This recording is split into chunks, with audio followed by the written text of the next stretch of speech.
All right. Welcome to the SumerSports Show. I'm Eric Eager. I'm joined by Thomas Dimitroff. Thomas, we are back. We are here to review the 2024 NFL Draft. Thank you all, by the way, for coming to our draft show on Thursday. All of the post-draft analysis stuff that we've been doing. Thanks to everybody who's been following us along on the SiriusXM show every Friday. We are still going to do a show this Friday as well. Thomas, just a few questions. Like this whirlwind that has been the NFL draft. I know you were on Kay Adams this morning. You're Jim Rome last hour. A little bit of a whirlwind, especially considering your former team, the Falcons, make a draft pick at the quarterback position for the first time in the first round since you took Matt Ryan. What's going on, man? Man, look, it's great to be back. I feel like we're home a little bit. So I'm glad we're doing the pod today for everyone out there. Really appreciate all your support on it. I think it's really cool. Regarding the draft, regarding Atlanta and what's going on there, obviously there's a lot there. I feel like these national media people that are reaching out are trying to dig a little bit deeper into it from a perspective of having been around Atlanta. You're around Atlanta now too, though. You're hearing a lot and seeing a lot here in your community, right? Now being a tried and true Atlanta community person. And every time I turn the corner, someone is saying something about this pick. Polarizing, is that the right word? Maybe it is. I don't think that's negative. Picks are polarizing. Yeah, it's funny. My wife texted me, Stephanie, who's, she was substitute teaching on Friday, and she's, we got back late on Thursday night, right? So no one was up to talk to us about anything. And of course, my wife texted me like around noon the next day, and she's like, Eric, what did the Falcons do? And I was like, they took a quarterback that no one expected them to take. And she's like, yeah, because like everybody at school is talking about Michael Penix.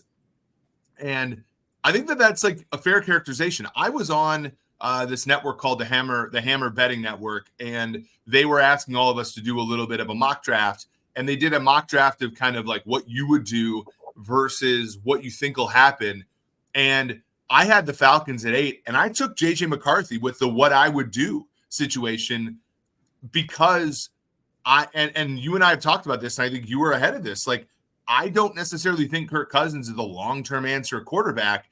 I think that the big surprise is the quarterback they took, right? If you're coming into it in March with the eval that they had, and so they had, and the reports are coming out that they had the eval on Penix as the second best quarterback in the draft, and that's all well and good. You're allowed to have that eval, of course. Now Penix is 24, going on 25. So I think that people are worried about, okay, you go to Cousins, $100 million guaranteed, 2 years, you're kind of locked into him. By the time you get to Michael Penix, he's 26. That's the kind of question marks that people are having. I think quarterback is fine if McCarthy's the pick and he's 23 by the time you get to him. So that's like, I think where people are a little bit like kind of trying to connect the dots. Like Penix is a good prospect, I think. Very good accuracy numbers, very good usage numbers, great pressure to sack ratio, a lot of good things going for the kid. Kirk Cousins is a very good bridge quarterback at worst and a very good starting caliber quarterback that can get you to the playoffs at best. And yet, like the puzzle pieces here are a little bit off, I think, for a lot of people. And so that's, I think, where the question marks come in. And I think that they're realistic question marks. And it's not that, again, this could work out. And I think Terry's quotes at the end, I think, puzzled people a little bit more where he said, if he sits for 5 years, then we're in a good place because that means we're doing great at the position. So I just think that the whole thing was a little weird, but I don't think them wanting a quarterback was silly. And I don't think them wanting Kirk Cousins was silly. And I don't think that them liking Michael Penix was silly. It's just the combination of it kind of jarred people a little bit. I think you hit the nail on the head. It's jarring for certain people. I was going to take a step back, and it's easy. Let's call it this way. It's easy to pile on, right? We all get in that mode when we're watching, and it's easy to pile on what is going on. first of all, as you mentioned, I think it's important to know Michael Penix is a very good football player. And as long as his injuries play out well, right? I know he's defended that. You have a really good football player to grow with, albeit a little bit older, right? Now let's jump back to the idea of taking on Kirk Cousins as your heir apparent here. And there wasn't a whole bunch of heir apparent to be done here, right? I mean, he's not taking over for a situation that was, close.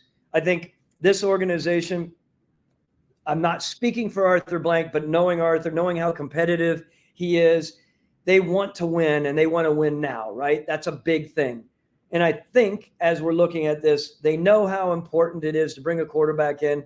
For Raheem Morris as a first-time head coach or a second-time head coach coming back in here, and Terry Fontenot in his third year, this group knows that they need to win. They need to win the fan base back, and they want to win games. And they don't only think, Eric, that this is going to be a 3, 4, 5, 6 win season.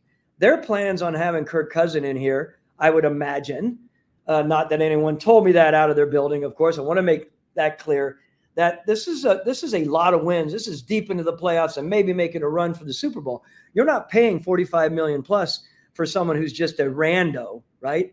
He's not that. He obviously. So I think just for a lot of people to understand, there is means to their approach. It's not just like they weren't thinking. I know this. That building, even though it's polarizing outside, Eric, I don't believe it's polarizing within the building. They all know. They all talk about scenario building. Arthur Blank's very involved in the way, not picking the player, of course, but they keep him updated on it, and that's a great thing for that organization. When I saw all those pictures out there, Eric, where Terry was trying to explain to him, my hunch is, at least as I know it, I can't imagine that's necessarily what they were doing. I think they were probably talking about next plans going into the next rounds, whatever it may be. Yeah, and you're the last general manager to build a team that has won a division as a member of the Atlanta Falcons. And right now, we're looking at the betting markets here, courtesy of FanDuel. The Falcons are the favorite to win the NFC South at -120. They're a favorite against the field. So the goal that they wanted to achieve when signing Kirk Cousins so far, Thomas, has been achieved. They're the favorites, and quite heavily so, right? There, if you look, Thomas, at these other divisions, San Francisco's a bigger favorite to win their division than they are. Detroit's not. Dallas is not. Kansas City's a bigger favorite to win their division. Baltimore's not. Houston's not. Buffalo's not. So when you look at the Atlanta Falcons, only 3 teams are bigger favorites to win their own division than they are. And so the signing of Kirk Cousins has accomplished what they wanted, which is you've won 7 or fewer games every single year since Thomas Dimitroff and Dan Quinn left. And that's so you're trying to get over the hump there, and Akesh can be right all he wants with the line being wrong, and I think our simulation at SumerSports would tend to say that they're being a little heavy on the Falcons here, but they signed Kirk Cousins to get over the hump and win a division that is winnable, which they weren't able to do last year, and that's one of the reasons why Raheem Morris is the head coach, and not Arthur Smith. Now, the other part of the equation, Thomas, and why they had to sign Kirk Cousins in the first place is because since you were there, they've never, and you would admit to this, they've never taken the young quarterback to back up Matt Ryan, right? And so they've never had that guy in place to be the second to be the heir apparent. And that goes back to, again, when Terry had a chance in 2021 to take Justin Fields, they took the tight end instead, and it's kind of perpetuated itself. So what they're trying to do is kind of satisfy both masters. This is a town where the Braves are really good, right? The Atlanta Hawks are in the playoff, they're at least in the playoff playing game, and that stadium is a stadium where it's so nice and so spacious that sometimes no one's watching the football game. And so they want somebody in there to watch the football game, and then they want to build a sustainable future. And Kirk Cousins is 35 years old off a torn Achilles. It's just, to me, I think people are questioning the particular pick, but I don't know. Like Penix very well could be a better quarterback prospect than Bo Nix or JJ McCarthy. Well, yeah. So let's talk about this. You and I listened to it this morning. It was almost outrageous. Outrageous meaning, if you listen to Michael Lombardi's delivery on this, he was just enthused, full of passion. He obviously is completely behind his loyal friendship with Bill Belichick, of course. And that was a strong 20 minutes of passion from him. But let's just step back and dig through the passion for a minute and talk about what he was talking about. And that was this idea that's been discussed quite a bit. Why, yes, they need to win games. They need to win games now. Of course, there's always been that in the back of their mind. What if a 36-year-old pops his other Achilles, just because your minds go there, right? Michael was talking a lot about how they approached it. Why didn't they already know that this quarterback was available and he was as good as he was, that he might be available and they're going to be sitting at a sweet spot?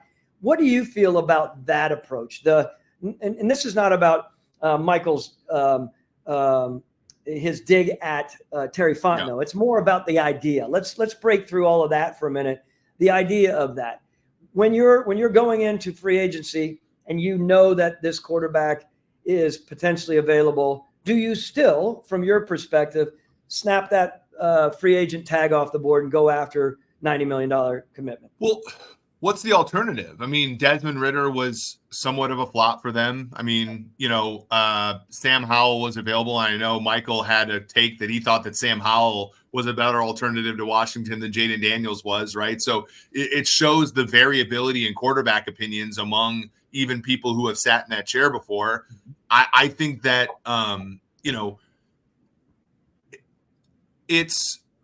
it's a lot to put on a rookie quarterback's shoulders, right? If you are Terry Fontenot, you are on year 4 of your general manager tenure. Are you going to put that on and we've already seen this, and it's not quite the same, but because Raheem is a second-time head coach, but let's assume because there's been over 10 years since he was a head coach before. We've done the numbers. Defensive head coaches who draft a quarterback with their first pick have about a 1 in 3. It's a lower success rate than normal. And I think part of that is because they know how to build a defense and they're not using the tools, which are high picks, on their craft, right? And you talk about this with Dan all the time, where he didn't get to, you guys drafted high, but it was always higher players on offense, the Jake Matthews of the world and stuff. And so it's a weird situation where you draft a high quarterback and he's going into the hands, in this case, of Zach Robinson, who's a great football mind. But Zach Robinson, let's say he goes in and he turns Michael Penix into Rookie of the Year. Well, where's Zach Robinson going? He's going to be the head coach of some other team next year. And so now Raheem and Terry now have to scramble to get Michael Penix his next coordinator. And so I think that, like, you look down and it's just risky to put, a must-win season, frankly, in the case of Fontenot, less so for the case of Morris, into the hands of a young quarterback, as good as I think Michael Penix can be. And so I think that having Cousins there, everybody knows Kirk Cousins is a shoo-in to be 8 to 10 wins every year. And if you get 10 wins with this Falcons team, everybody's going to be happy here, right? Everybody wants this Falcons team to be relevant because it really hasn't been for the last 3 or 4 years. And so that's I think, the point. And so they're trying to serve two masters. And here's the other thing.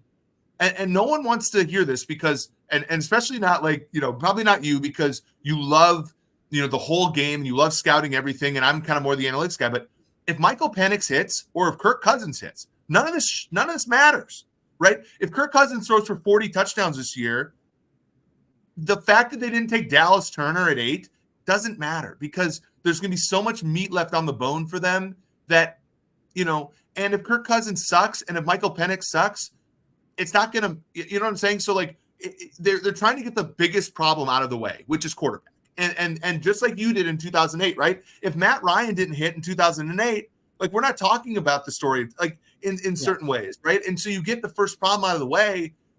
Again, I'm not trying to play an apologist for them. I'm just more trying to see it from their perspective, which is, get the first problem out of the way, which is short-term quarterback, long-term quarterback. And in the case of Penix, like I tend to believe that he could be good short-term, but if I'm Terry Fontenot, if I'm putting my career on it, maybe I'm less likely to believe that. Well, I think you also have to think about Raheem Morris is coming in, a second-time head coach, first time with the Falcons, of course, highly energetic, highly positive. The organization wants to be upbeat and positive in a good way. Kind of, it harkens back to times with Dan Quinn, right? A lot of positivity. Like you said, this is not about apologizing because it is a complicated situation. We know that academically. You know that academically, and the group that's listening does. Trying to figure out why is what we're discussing here. And I think it's important to have both of those sides of the coin to talk about, Eric, versus just bad polarizing pick. Why are they doing it? They're not thoughtful on it. This is not about that right now. It's about, okay, again, Raheem comes in. You want to turn that fan base around. So how do you do it? Arthur Blank, back to my point earlier, he is willing to give, right? Arthur Blank has always put his complete life into providing for the Falcons. He never came up short with money for me as a general manager, not me personally, but for us to go out and do things. This is another case of that, right? I mean, he will pay to give this organization the best opportunity, and time will tell if it was the best. I would say though, and I do think like very difficult. I mean, we are rationalizing this decision. This is a decision that I don't think either one of us necessarily would have made, and it's a decision again that I think people are right to question, and it's okay to question, and it's okay to Monday morning quarterback these things because for one, it's sports and it's supposed to be fun, and you know there's an element of trying to explain something. Maybe again, I'm not trying to say it's right. I'm just trying to explain maybe what's going through people's heads here. And you know, I'm one of the biggest Kirk Cousins, I wouldn't say haters, but like I always thought the Kirk Cousins contract in Minnesota held them back. And I do think that in Atlanta, the goals are different, right? When Kirk signed with the Vikings in 2018, that team was 13-3. They were in the NFC Championship game. He was supposed to help them win a Super Bowl. This Falcons team has won 7 games or fewer for 4 or 5 years in a row. He's supposed to get them 8 or 9 wins, which is what Kirk Cousins specializes in. And so I think that signing makes more sense for them. This Penix draft pick, along with the Cousins signing, is something that makes kind of everybody's eyebrows go up quite a bit. And so to try to explain it from their perspective, it's just, they're just planning for the future. And I think people are rightly questioning, well, how the Penix's age and that kind of thing. Now, I will say this on Penix's front. He has not gotten hurt the last 2 years enough to miss games. I do think he was injured a little bit last year, which hurt his performance down the stretch. But people give him the off injured label. He has been healthy for most of the last few years. And so I do think, especially considering how little he takes sacks, I think it's an overblown narrative for him. But again, this was a puzzling pick when it happened. And it'll be interesting to see what the Falcons end up with as a result of this. So just to finish on this, and we understand that this fan base, right, has been talking about a legitimate pass rusher. So when your head's around that, and they didn't get a chance to address necessarily the bona fide pass rusher that they were looking for or that was rumored to happen, right? So they go after their second pick. They move up, by the way, which you know exactly how to pronounce his name. I don't, so I'm going to let you attempt it. But before we move on, that's where I think some of the agitation comes as well. Who's going to rush the passer this year? And for sure. Yeah, and I actually am not very good at pronouncing the defensive lineman picks. Rook Okororu from Clemson, another Clemson pass rusher. The last time a Clemson pass rusher went in the first 2 rounds, he led the NFL in sacks, which was your guy, Vic Beasley, who actually right now is playing for the Arlington Renegades of the UFL. But that's an interior rusher. They have not gotten good. I mean, you say it as much yourself. It's like this team has struggled getting edge pressure all the way back to John Abraham, right? All the way back to, even Vic Beasley, for his moments, edge pressure doesn't grow on trees. And there were Dallas Turner, Laitu Latu, Jared Verse. Now, those three men went 15 or later, which would suggest that the Falcons could have gotten them by trading back. But at the same time, who knows what the market would have been. I do want to transition because that does transition into this one also, because the Minnesota Vikings at 10 with the trade up with the Jets took J.J. McCarthy. From what I can tell, they like McCarthy quite a bit.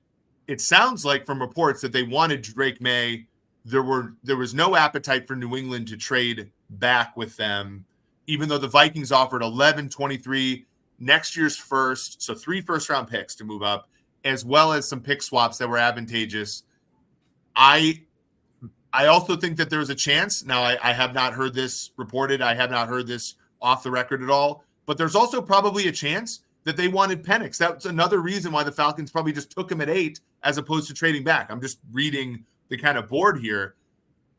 The Vikings stay and take J.J. McCarthy, now quarterback 5 on the board. Again, a younger guy, less usage, kind of the exact opposite player of who Michael Penix is. Now, from the Vikings' perspective, it's quite a bit different of a situation. The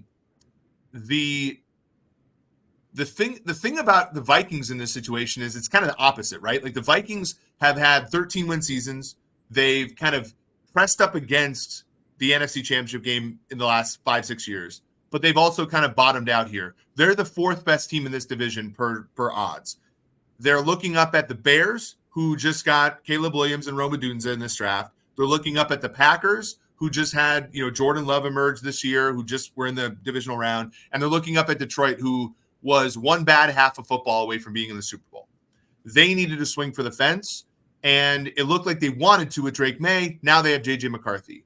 It looks like McCarthy is going to sit in year 1, and it looks like reports are it's due to the fact that Kwesi Adofo-Mensah and Kevin O'Connell have done extensive studies on the benefits of sitting in year 1.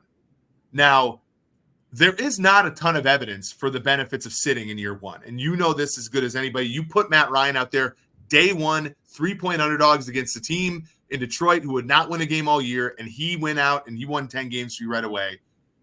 When you think about J.J. McCarthy and his just lack of data in college, don't you just want to throw him out there in year 1 and just, especially considering expectations are going to be low for Minnesota this year, do you just want to throw him out there and play?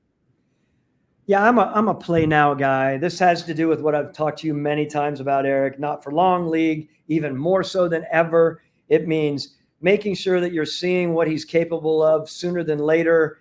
I know that some people think that's premature. If you put the right team together, you're creative how you do it. You take some pressure off of him by not expecting him to do everything and be the world. I think making sure that you have strong people around him and being creative is a big, big deal, and getting him out there. I'm a fan of moving forward to try to get him early reps, no question. Yeah, I just think about it because look, like we have the Patrick Mahomes sat a year. We have Jordan Love sat 3 years. Both guys ended up being, from all, great. But we also have Paxton Lynch sat. We also have Trey Lance sat. And we have, when you look at the data, it's about equal. Guys who sat end up being good, end up not being good. I think about it from Trey Lance's perspective. Trey Lance has almost no data to his name, goes to San Francisco, doesn't really play much, gets hurt, doesn't really play much, and doesn't develop. And so I'm just thinking to myself, you have 2 great tackles in Brian O'Neill and Christian Darrisaw. You have Jordan Addison, Justin Jefferson, TJ Hawkinson, who you spent premium capital on. They're probably going to give Jefferson a contract extension soon. What better way to get reps and you play indoors? What better way to get reps in this NFL and to figure out if you're good or not than to just go out there and play right away, especially considering they have running backs like Ty Chandler are pretty good. They brought in Aaron Jones from Green Bay. Like they're going to be able to run play action. They're going to be able to do these things that will make him comfortable. I know Sam Darnold's there. I know they spent $10 million on him, but to me, I think it would be a blunder if they sat him.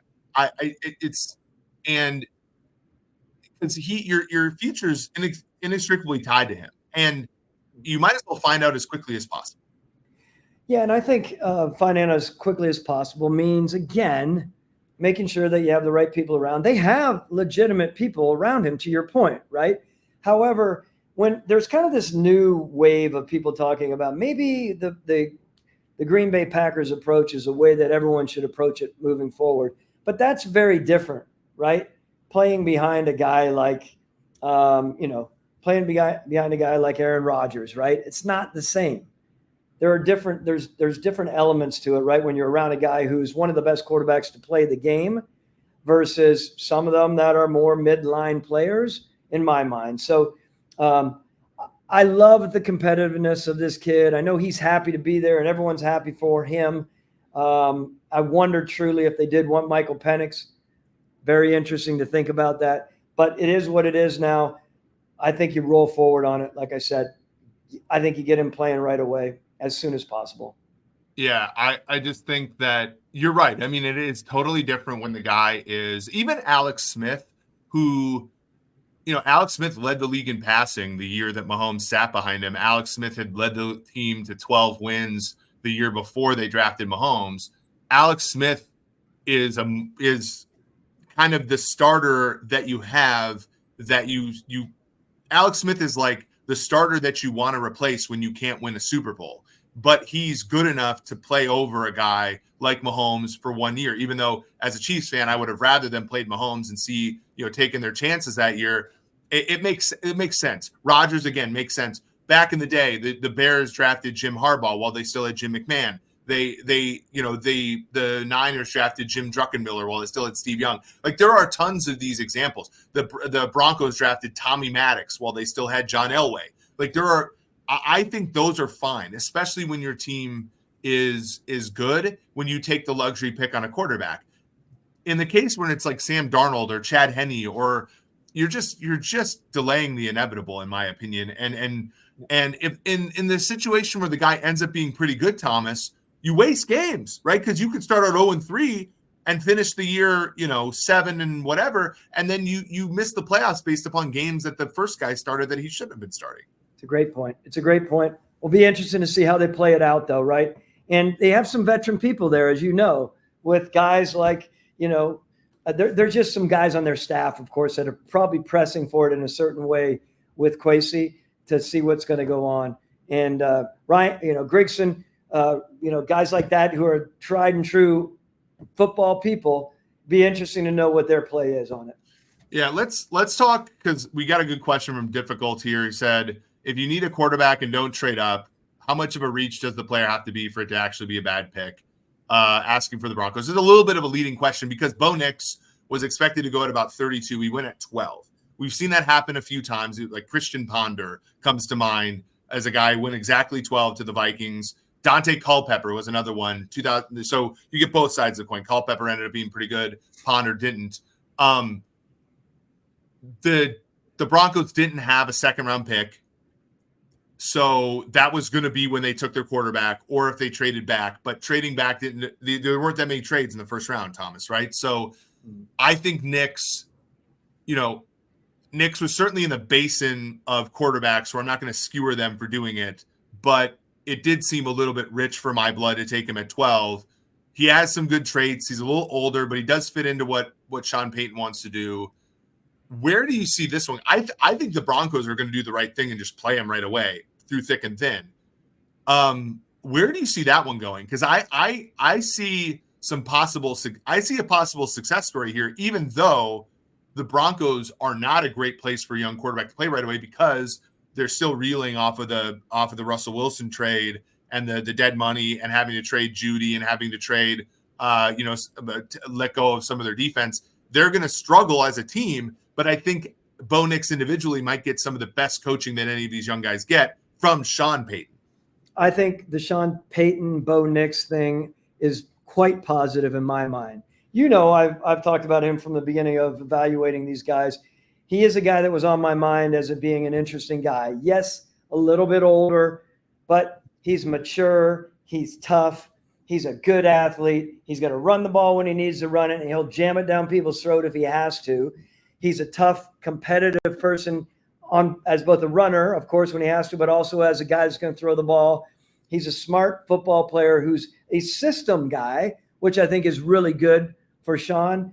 I like it. I also think it's good, even though some people think you could have traded back 2, 3, 5 picks. Look, when you're a general manager, I get that. But also when you think there might be a run on quarterbacks and there's no one else out there, and you know how important quarterback is to you, you're damn right you will focus on 3, 4, or 5 picks. Is almost like nothing, as odd as that sounds, right?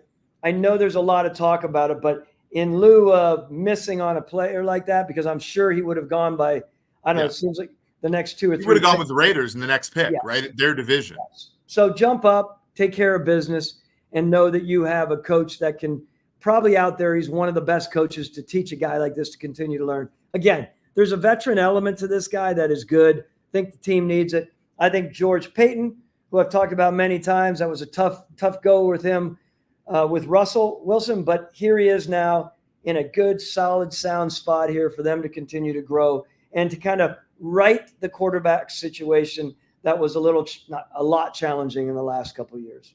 Yeah, I think the Broncos, not to be too shameless here, but I think the Broncos are really the type of team that would really benefit from some of the work we're doing here at Sumer, of course, because they're not working with a full deck of cards as far as resources, right? The draft picks, I mean, they needed to send draft picks over to New Orleans just to get Peyton, of course, and they've had to trade players off to make sure that they have, they're under the cap and cap compliant over the next 2 years to deal with the dead money. I mean, they can't spend any money right now because they had to post June 1 Russell Wilson when they let him go in the first place and so forth. So, as far as building this team, they're going to have to get creative. They're going to have to, they're going to have to do things that a lot of teams simply don't need to do. And luckily for them, they have the Waltons, they have ownership that will be generous as per the Sean Payton acquisition. So that's a good thing. There are some teams, you think about Kansas City, you think about Dallas,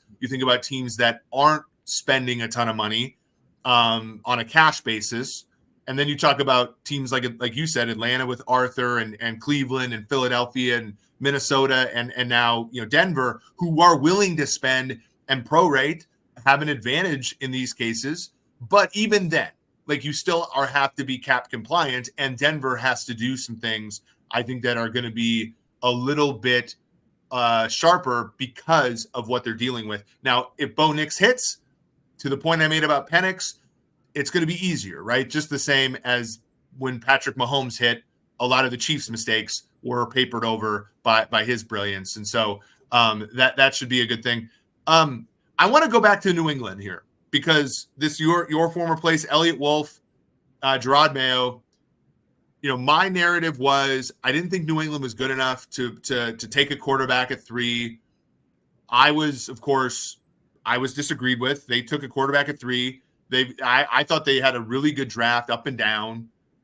They took players of value, kind of Jalen Poe. I thought that they did a good job all draft. And so maybe I'm wrong. Maybe they were able to restock this roster with this particular draft, and Drake Maye has a chance. In addition, they have, Mayo and so forth. The coaching staff can be – it's hard for me to believe that this coaching staff can be better than Belichick's coaching staff. But, I felt like they needed to build the roster up with picks from having the 3rd pick. They got big offers. They got a big offer from the Giants. They got a big offer from the Vikings. They took Maye instead. Everybody liked Maye from what I can tell. The Vikings liked Maye. The Giants liked Maye. A bunch of teams like Maye. Now that we've seen the die cast here, still the right move for them to take a quarterback at 3. I like the move at 3. I've said this as well. I think Elliott Wolf comes from stock. His dad, who was a Hall of Fame team builder in the NFL. They know the importance of bona fide, legitimate talent at the quarterback position. There hasn't been one there in the last few years, of course, one that they can hang their hat on and grow with for years to come. Yes, there are elements to Drake Maye that need some work, like all of these quarterbacks, as good as they are. I love this draft class because I think there's a lot to come to the table and build on. Yes, he might need a little bit of work on his footwork, et cetera, et cetera. But this is about everything, right? This is about the full package here. As much as people say, oh, I should have moved back and got a lot, I get that respectfully to you all on the data side where you see the benefit of it. But the opportunity to get someone like this, you're not getting them in next year's draft, of course. I'm saying you're not getting the same talent group. And so I think it is the right thing for them to do. And I wouldn't have made the move myself. As attractive as it is, you look at it, Eric, you consider it. But you also consider there's no way to win in this league without a quarterback. You can't win, in my mind, and be a legit team with a middling quarterback.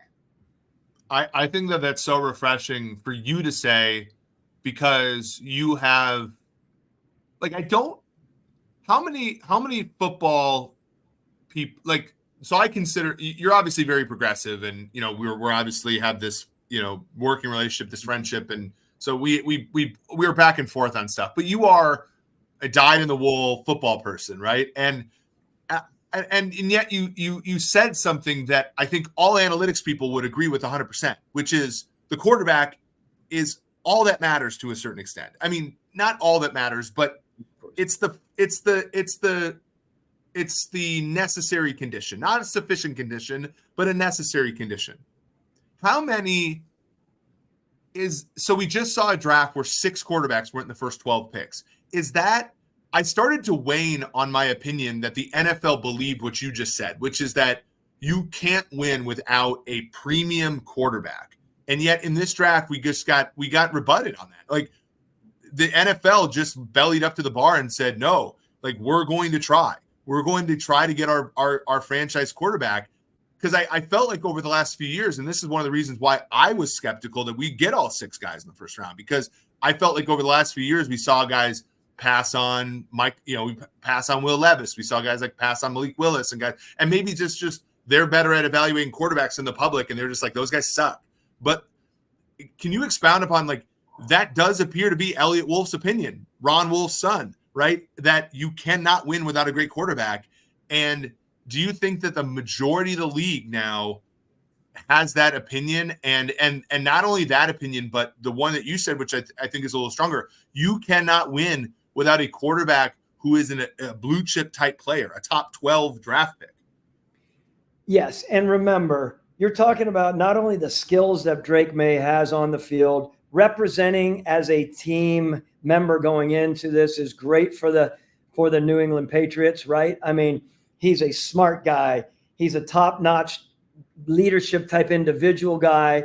So when you're a general manager and a neophyte general manager, and believe me, I've been a neophyte general manager, there's a lot to that. You're learning, you've known a lot, because again, Elliot's been around his father a long time. They talked about this. You better take a shot at it. Back to not for long. You get usually one opportunity as a GM to pull a legit big time pick at the quarterback position. You probably get 2 shots to run the situation as a coach, to hire your coach.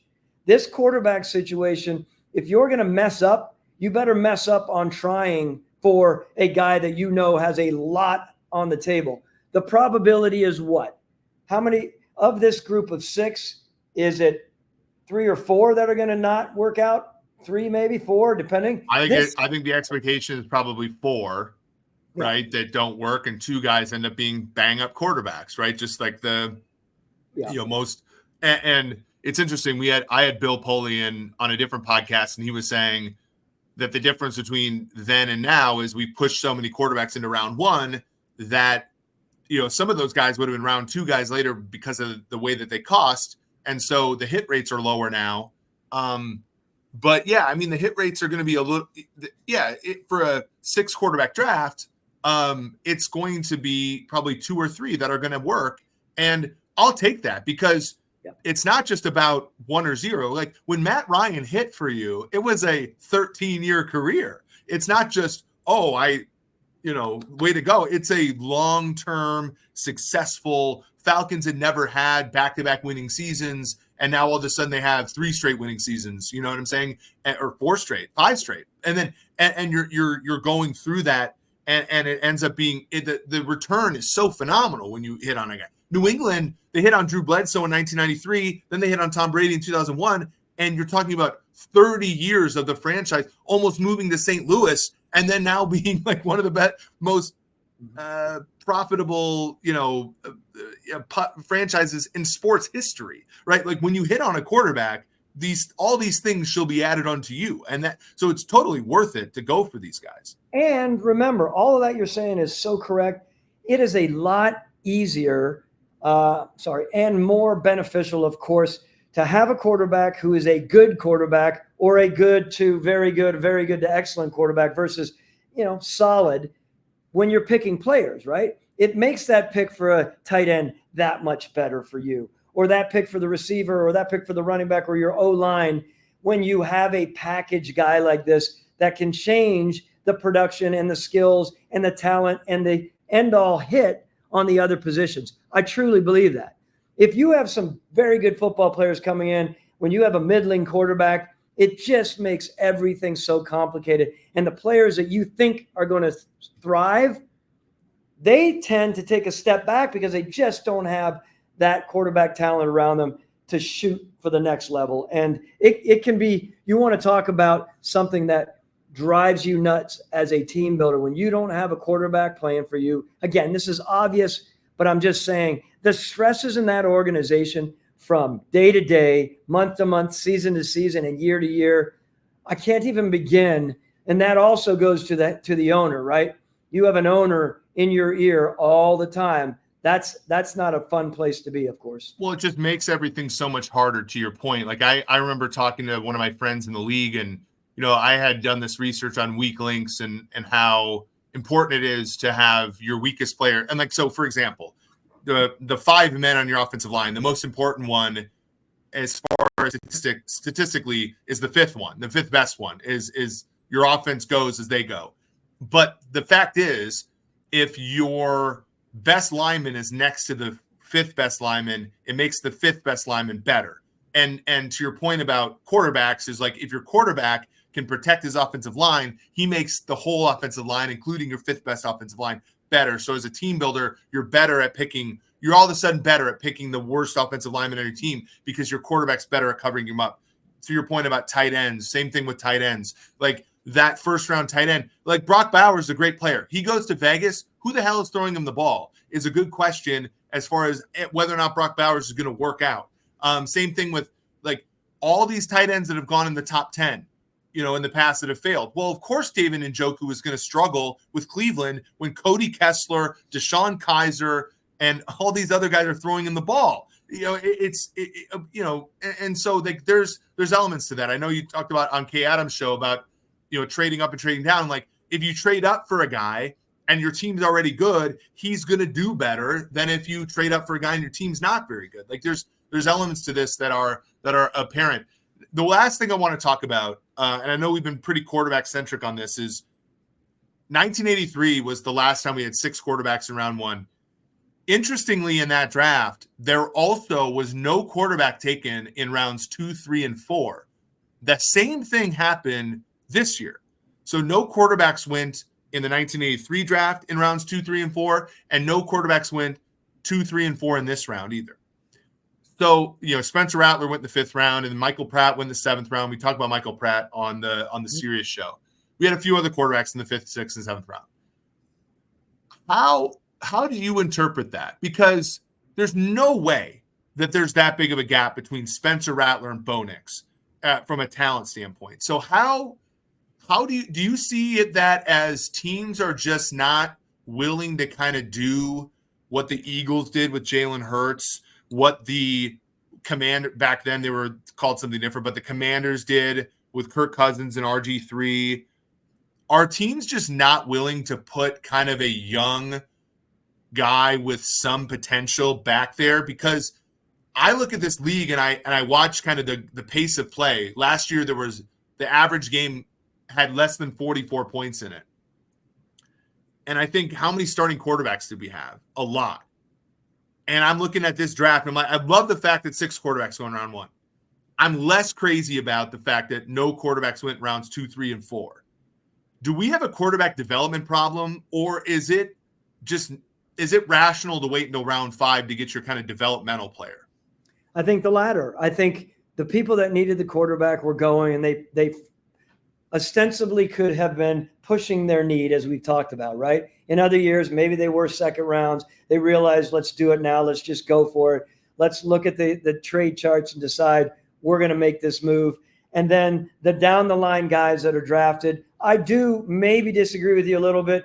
I do think there's a difference between Bo Nix and Spencer Rattler. That's what I think. I think there are a number of different things that I think, Bo is that much more positive on.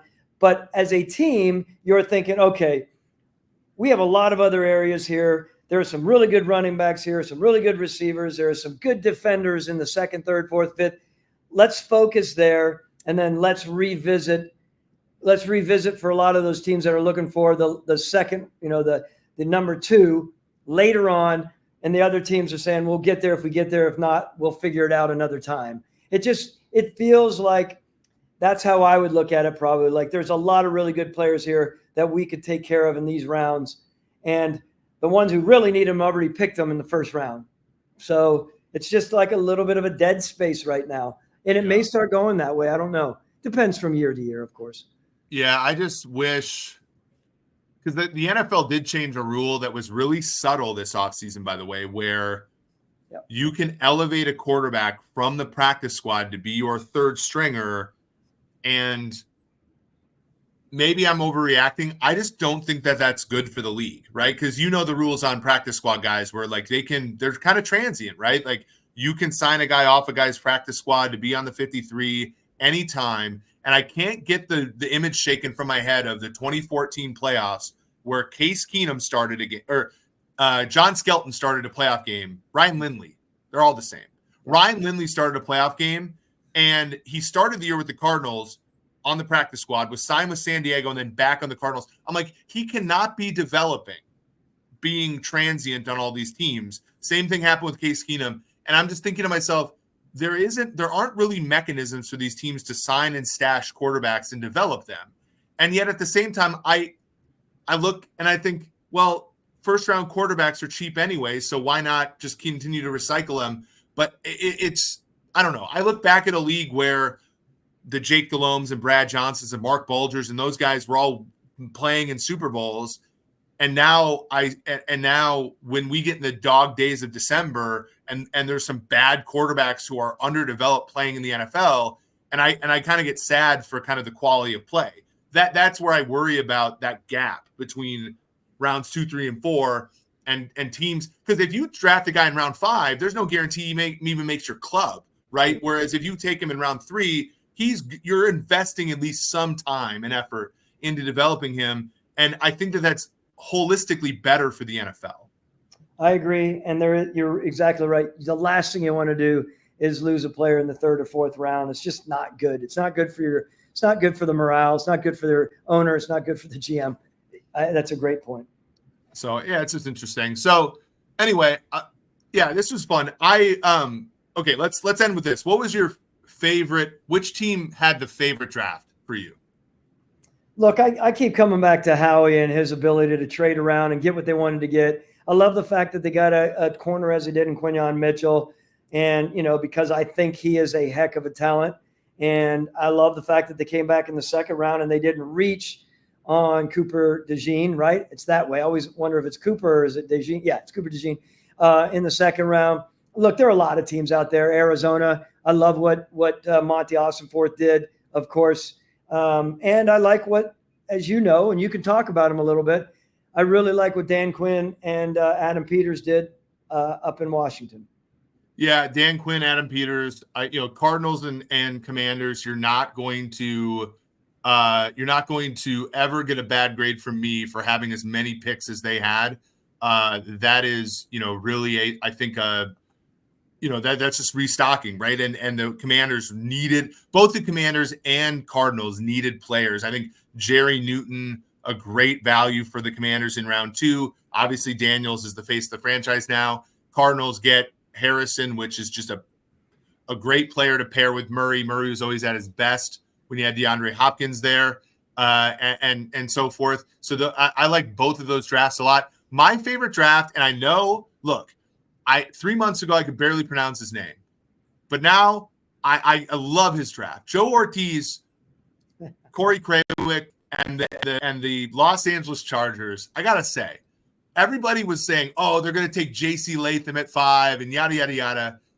They hung tight at 5. They took Joe Alt, right? Like the John Alt, Chiefs legend, his son to play tackle for them. Now you think about this team, they were barren from a talent standpoint. Terrible cap situation. They come in, they clean the thing up. They get a 4th round pick for Keenan Allen. They have a great quarterback in Justin Herbert. They have Alt.